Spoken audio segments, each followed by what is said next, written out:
Hello everyone and welcome to Real Life Talks. I'm your host Yvonne Heath, author of the book Love Your Life to Death and founder of the I Just Showed Up movement. So joining me today is Vanessa Dewsbury. Hello Vanessa. Hello. I am so happy you're here today and we're going to have a great chat. Mm-hmm. But before we do, I found this wonderful little clip on your website. Oh, yes. And yes, I'd love to play that if we could. Okay. Yeah, absolutely. Great.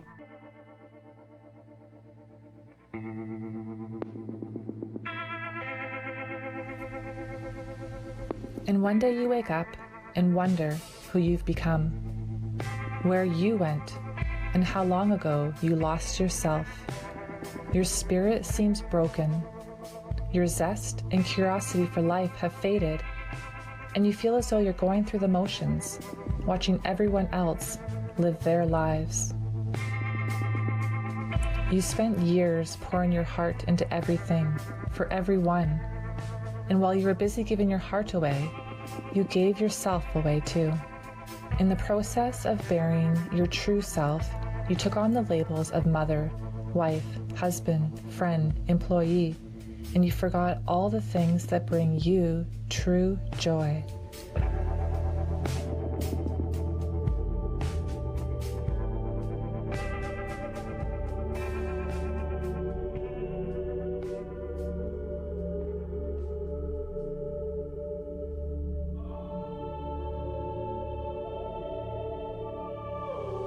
But you're so much more than a label.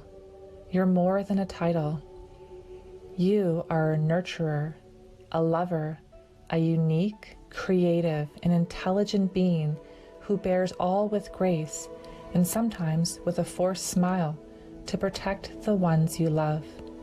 We sometimes forget this because it's been so long, but we need that friendly reminder. The reminder that there's still time to do the things you dreamed of doing, to do the things you love, to free yourself by being yourself. When we feel like we've lost ourselves, it often means we need to reconnect with our soul. It means it's time to go within and be selfish with our needs and gentle with our hearts. And we need to do this without guilt and without shame.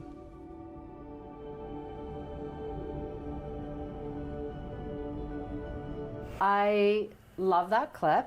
Well, I love it and it makes me sad all at the same time, from chaos to calm. Yeah. Because so many people live that way. Yeah.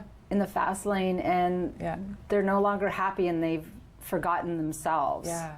Yes. Yeah, and that's what I want to, and I do help people with remembering who they are underneath it all, right? We go through life and we just become bombarded by the stress of everyday life, family, work, everything. And I find a lot of times we're living outside of ourselves. We've lost connection, mind, body, soul, spirit connection. And then it just feels chaotic. You just feel like pulled at all parts of us. So I like to help people kind of just dive back into themselves and remember who they are. That's extraordinary. And you know, it's funny because I interview a lot of people and I'm speaking and I stop and I ask the one question, are you happy? And people just look at you, they're kind of stunned and like, well, I don't know. We've stopped asking ourselves that question. Yeah. And that's really sad as well. Yeah. Yes. Oh, go ahead. No, I was going to say, to even think about, right? Like, am I happy in something? You ponder and wonder. I feel like it should be yes. It just becomes a state, right? And I find sometimes I feel so much joy and I'll be like, oh, I feel so happy. And my partner's like, how come? I'm like, well, no particular reason. I've just become in this state of gratitude and joy. So any little thing could make me feel happy. Right. So, yeah.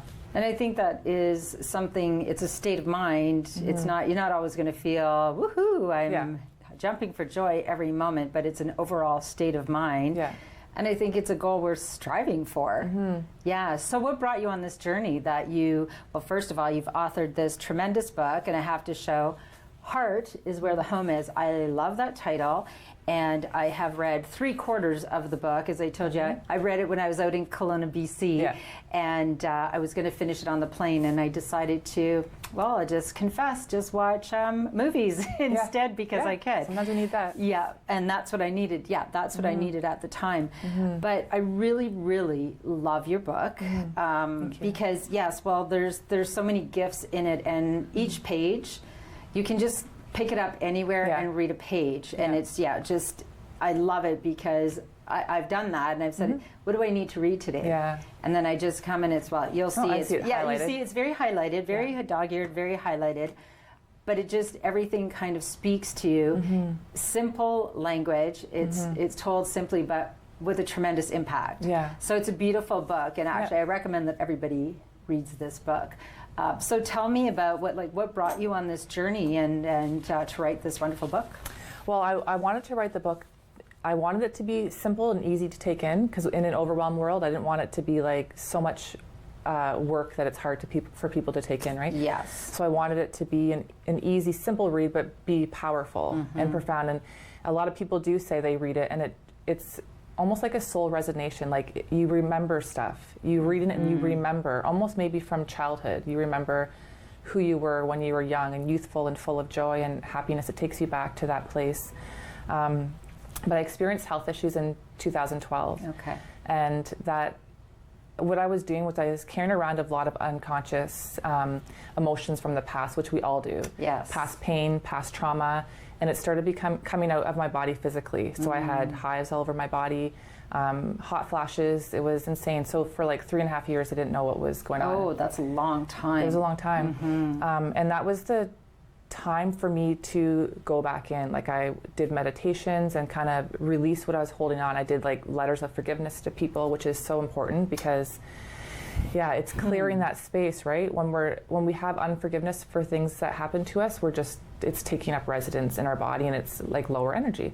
So when I did forgiveness and went back into the feelings of what I experienced before, I was able to release them through writing and through feeling is healing, right? So I had to go in and feel. So that led me on the journey of Reiki. I do Reiki, energy healing, and then I just found with my healing this wisdom. It was a gift that was given to me, probably always there. I just hadn't revealed itself to me yet until the time was right. Right, and that's incredible. So for those who aren't familiar with, meditation, you don't, and I think with meditation there's different forms it can take. You don't need to be like Buddha sitting under a tree for 3 hours. So when you say you meditate, like what would be a helpful routine for you to meditate? Yeah, so there's no right or wrong way to meditate. To me, meditation is just being completely present. It could be having a drink of tea and being meditating because you're in that moment fully, right? So if you're drinking your tea and you're on your phone and you're trying to do something else. Which everybody does, right? Multitask. Yeah. So meditation is just, it's quieting your mind and just being still. It doesn't have to be even a daily practice. It's just taking that time, even 5 minutes a day or whatever. So I listened to guided meditations. It was too hard for me to kind of sit in one place, and so I listened to guided meditations because our unconscious mind's always listening. So when I go to sleep, that's when I listen. Okay. Because our ego's shut off and we're just absorbing it all. So I just play I would play meditations on healing, stress, anxiety, and let it kind of feed my system, and I'd wake up with feeling replenished from the night from what I was fed. Well, that's certainly an easy way to do it. That doesn't take any effort at all. I know. I call myself the lazy meditator. Yeah, that sounds terrific. I think I might have to try that. And what about Reiki? Tell us what Reiki is for those who don't know. Yeah, so Reiki is energy healing. So you do go into a deeper state during a Reiki treatment, and I just tap into the universal energy around me and using my own positive energy and positive intentions, and then just place my hand. It's not like massage. Sometimes it feels like that for people, but it's just touching lightly and using my visualization and clearing different areas of the body. And I've helped, I think, 7 or 8 people who had infertility issues. They couldn't get pregnant, and they've come for sessions. Some were having IV at the same time, but they were able to relax their mind because they were putting so much pressure on themselves and their bodies to become pregnant that it just things became imbalanced. So when they were able to let go and relax and let go of that expectation, their bodies started functioning proper. So it's, it's a matter of being in a meditative state and just relaxing, letting go, and taking that hour just to be sort still. of realign as well. And Totally. so my mom does. It's funny because my mom is the person who put me on my spiritual path, and I used to say, okay, Mom, do all your little voodoo stuff, whatever. And I didn't believe any of it, but I have a lot of trouble being still and being present. And when she does Reiki, I can just be still, and that's quite a feat. So thanks, Mom. It's not an easy feat, but I think these are also things that, you know, put the effort into it so that you can heal yourself, and the forgiveness piece, which is it's a difficult one for a lot of people, and I think a big piece of that is that we feel like I'm not going to forgive them. What they did was wrong. But the forgiveness isn't saying what you did was right. Yeah, exactly, yes. Right? Right. It's releasing yourself. Yeah, and they don't even need to know you're forgiving. Okay. Right? It's just writing those letters, because energetically when we are writing things, it's actually an energetic release as well. So you're diving back into the feelings, and it's hard to do. It's hard to dive into the darkness because we're afraid of what we're going to see. And I think sometimes very painful.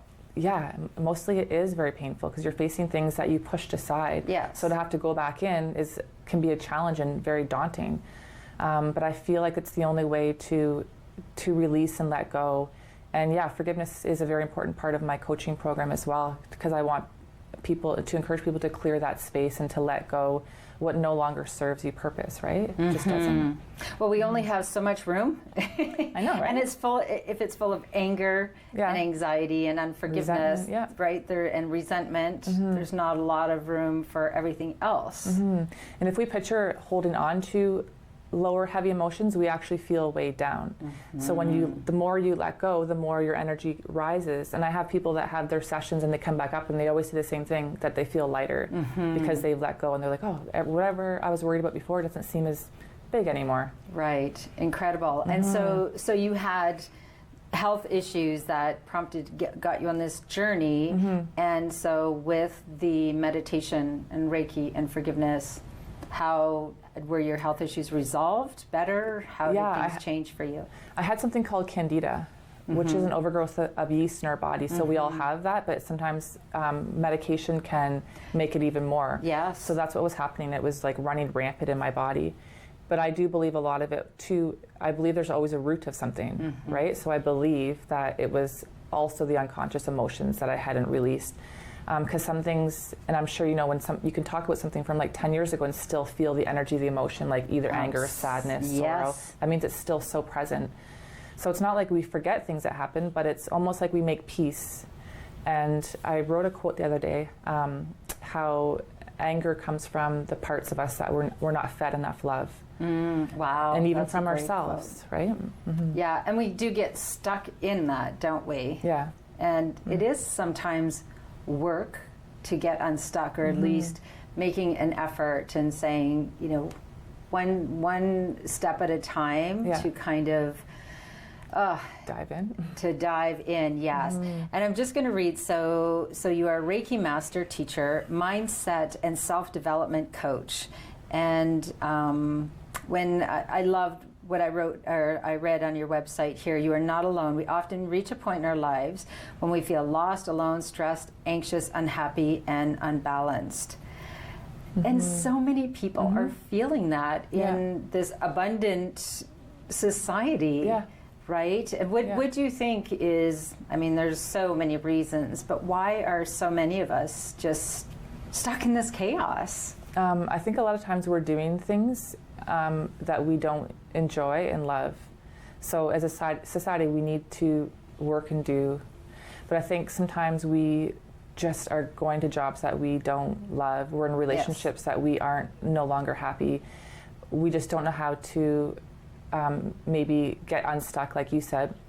I think it comes from just doing things against the grain of our own soul. And there we are, and we become robotic and just continue doing it every day because we almost think that there's no way out. Right. The only way out is in.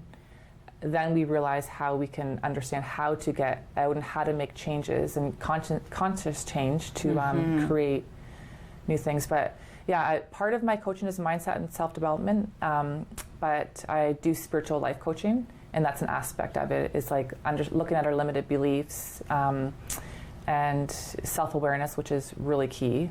Self-awareness, becoming aware of our thoughts and what we're thinking all the time. Right. Because, you know, we can have those lower thoughts. And it's so easy to stay there. And again, I say a lot of people, you can do 100 things right, and then you do something that you don't feel is, you know, I did something wrong, and that's all we think about. Oh, yeah. That one thing. Yeah.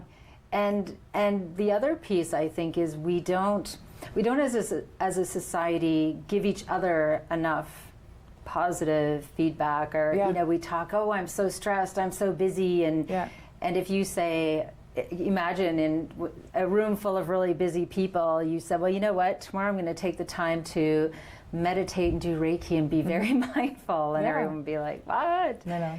And it's kind of like we've spun out of control. Yeah. And we don't know how to stop. Yeah. Right? And so, like, what is a step someone could just take to kind of say, okay, I am unhappy and I don't know how to stop this spiraling. Is there anything, you know, it's not a quick, easy fix, obviously, but. Yeah, well, I always say that self-honesty brings healing and change. I think a lot of times we're not being honest with ourselves. Right. If we were to be honest. Yes, to be perfectly honest. Yeah, so reflecting within and going through, you know, your personal relationships, your career, like going through each important element, your spiritual life, going through each element and aspect and looking at each thing, like really looking at it and being honest and understand that it's okay if you're not happy in your marriage. Yes. It's okay if you don't like your job. That's okay. Right. I wrote a blog on my website, actually, Honesty Brings Healing and Change. So if anyone want to check that out. But absolutely. I think that helps us bring change. Otherwise, like, we can't change what we deny and avoid. So we can see the little red flags and we can feel it intuitively, but we just kind of, and we look for easy fixes. Yes. So seeking coaches or Reiki or whatever is good as a tool, but it's understanding we have everything within us already. Sometimes we just need someone to shine that light to help us and to guide us to see it more clear. Yes, and I think that if you look around and there aren't any, you don't feel supported, you know, and a lot of people, oh no, just stay in your job. And I did get that, even being a nurse for 27 years and taking this leap of faith. I had cheerleaders and I had some people thinking like, what are you doing? Yeah. But I just knew that's, I don't know, something that I needed to do. Maybe it wasn't completely logical. Maybe it didn't make sense to other people. Yeah. But when I sat and listened myself and said, oh my goodness, I really want to do this. Yeah. And how many people have that inside, right? Right. Like, oh, I really want to do something different. And they don't have the support. The support. And again, you don't need everyone's approval. I know, that's the main thing. That's the big thing, isn't it? Yeah, that's freedom. Yes. We seek approval from so many other people. And I think a lot of times, too, we lack belief in self. And that comes from other people not believing in us. So we think we can't do something because somebody along the line told us that we couldn't. Right. And then so we believe that. So we get that little inkling and that nudge that's telling us something, but we cast it aside because, oh, I can't do that. How could I do that? Like I'm turning 43 and I've worked for someone 2 years out of my whole life because I've always believed in myself. I've had daycare's photography business. Like, I've always just created my life, so I make a living from being myself. Good for you. I just believe we have gifts, and it doesn't have to be something you're doing full time. If you enjoy something you want to do for a hobby, like once a week, but it's important, I believe, to get in touch with, is another thing that you're asking, is to get in touch with something we do enjoy, something to bring us joy. If it's painting, dancing, baking, cooking, whatever it is, it's connecting to that so we feel that piece of joy again, and from there it can grow bigger. And it's different for everyone, and that's the thing too. What is going to bring you happiness doesn't mean that's what's going to bring me happiness, and that's okay. We're all different. And I remember reading, Rick Tamlin wrote a book called The Bigger Game, which, you know, people who have really big vision.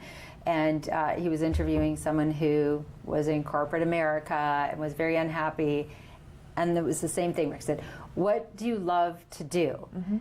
And he said, I love to decorate for Christmas, right? And that just sounds, you know, so ridiculous as a career. Well, guess what? He ended up being, because it's all made up. He ended up being Dr. Christmas decorator to the stars. Wow. Look who's laughing now, Dr. Christmas, because so he created himself. He created himself, and it is all made up, isn't it? Yeah. Like, we can become, like, you are a best-selling author. Did you know years ago that someday you would be able to say you were a best-selling author? It was only a few years ago that I decided to write the book, but it's funny, when it became the bestseller this past May, a week later, not even, I found a journal I'd written, and it said, become a bestselling author, and it was from May the year before. So it was only a week apart. I'm like, oh, look at this. And there was like so many other things that I checked off, except the house on the water, but things take time. Yes. So I didn't envision that, but I also believe like we can be what we believe we are. So if we can believe, like, say we're unworthy, if we can believe we're not deserving of abundance, which is, like you said, everywhere, can we not believe the opposite? It's just because things are so unconscious, it's hard to get to that spot of believing differently about yourself, but it just starts with recognizing and just deciding, like, I am a confident woman, I can do this. It has to start. I always say the root of all creation is belief, so it needs to start within, and if you don't have people that believe in you, then you just find them. Yeah, start here, and then you'll always find people. You absolutely will. And anybody who's achieved any kind of success, whatever that means to them, they didn't start out there. They took the steps, right? The baby steps. And when I wanted to write a book, I sent out emails. Hey, I don't know what I'm doing. Would anybody help me? And many people didn't answer, and some people did. Yeah. So then you move in that direction, and there are always people that will support you in your journey. But I mean, it definitely has to start with your own belief. Yeah. Right? Yeah. It has to start there. Absolutely. Yeah, and I believe we attract what we are and what we need. So you'll attract the people into your life, and sometimes we lose friendships and relationships along the way. Yes. But as I always say, when we shift, we shed. So as you shift and become your best self and your highest self, just those relationships, they're not serving anymore. Right. And we can't hold on to that. We try to hold on too much to everything. And I share with my clients sometimes to act like water. Like, we experience something, then we attach ourselves to it. We can experience it and let it be, but give ourselves a time limit and just not hold on. Just continue moving forward and releasing. And there is grief in that journey, right? When people have been in your circle and suddenly you no longer have the same things in common, or you've just, you're evolving to want to do different things, and they just no longer want to be along with you, and it's tough. There is grief in that, but that's also part of the journey. Yeah. Right? Yeah. And so you have your book. It is extraordinary. I love it. Thank you. It's one of the books that I will carry in my little self-care toolbox, because I can pick it up and know that it can read any one page and it can speak to me. And you've really made it and something easy to digest and absorb, and that's wonderful. But you said you're now writing other books as well. Yeah, my next book is called Majestic Reflections. Okay. And it's 99 affirmations and messages from soul to source, or from source to soul. So it's affirmations, say I am confident, I am brilliant, I am bold. So it's an affirmation, and then it's a place to journal as well. But that's when I talk about helping people remember who they are. It's remembering that you are all those beautiful qualities. We don't gain confidence, we connect to it. We don't gain self-esteem and find it outside of ourselves. We just reconnect to it. So that's important. The next book, and then I have another one in the go as well. And wow, so 2 more books. And on your own personal journey, because we all have our challenges. Just because I've written a book or you've written a book doesn't mean we don't have our own challenges and obstacles. And do you find that your books and this is part of your own healing journey and whatever challenges you face in your life? Sorry, do I find? Is it helpful? Do you go back and say, okay, so you can read your book, or in writing your other book? In writing my book now, yes. Funny enough, I don't go and read I'll read a page from that and post it, but I don't go back and read the book. Right. Only because I know since I've wrote it, I've changed. Right. So I'm going to be like, I should have wrote that differently. So I trust what it is for who needs it now. Yes. And then moving on to my next Right. book and journey. Yeah, so but I'm sure in your book now there's healing in whatever you're going through in your life, Yeah. because that's, again, no matter what, we all have our journey, even though we're, whether people consider inspirational or healers or whatever, we have our journey and we're learning as we go along as well, right? Yeah, Yes. always. And I so love everything that you're doing, and you do coaching and Reiki. Where can people get a hold of you? You're in Barrie. Yeah, Yes. I'm in Barrie, just off Bayfield. Yes. But my website is VanessaMarieDewsbury.com. Okay. I don't know if you guys share a link, but I will post perfect. that. Yes, absolutely. And Yeah. you do a blog, and I'm sure people can email to connect with you Yeah. and learn a lot. Yeah, and I do have my Facebook page, which is my name, Okay. Spiritual Life Coach and Intuitive Guide. So I really love to share a lot of inspiration and encouragement and support on that page as well. So Amazing. Well, I can't thank you enough for being here Thank you. today and for your work. Heart is where the home is, a good resource for everybody, and I encourage people to follow your blog and connect with you, because even in this conversation today and in our conversation before, I know that everything that I read that you've posted on Facebook or your blog is like, oh, that's so wonderful. And it just feels like it's just speaking to me that day, because that's what I need to hear. Yeah.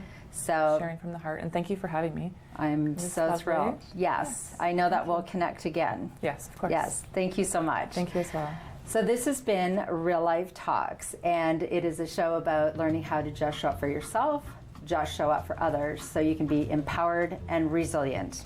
So if you want to be able to just show up for yourself, you want to be able to just show up for others, my call to action, as always, plan your life, plan your death, and then just love your life to death. And always, gotta get this, bring your own tambourine to the party. Thanks, bye for now.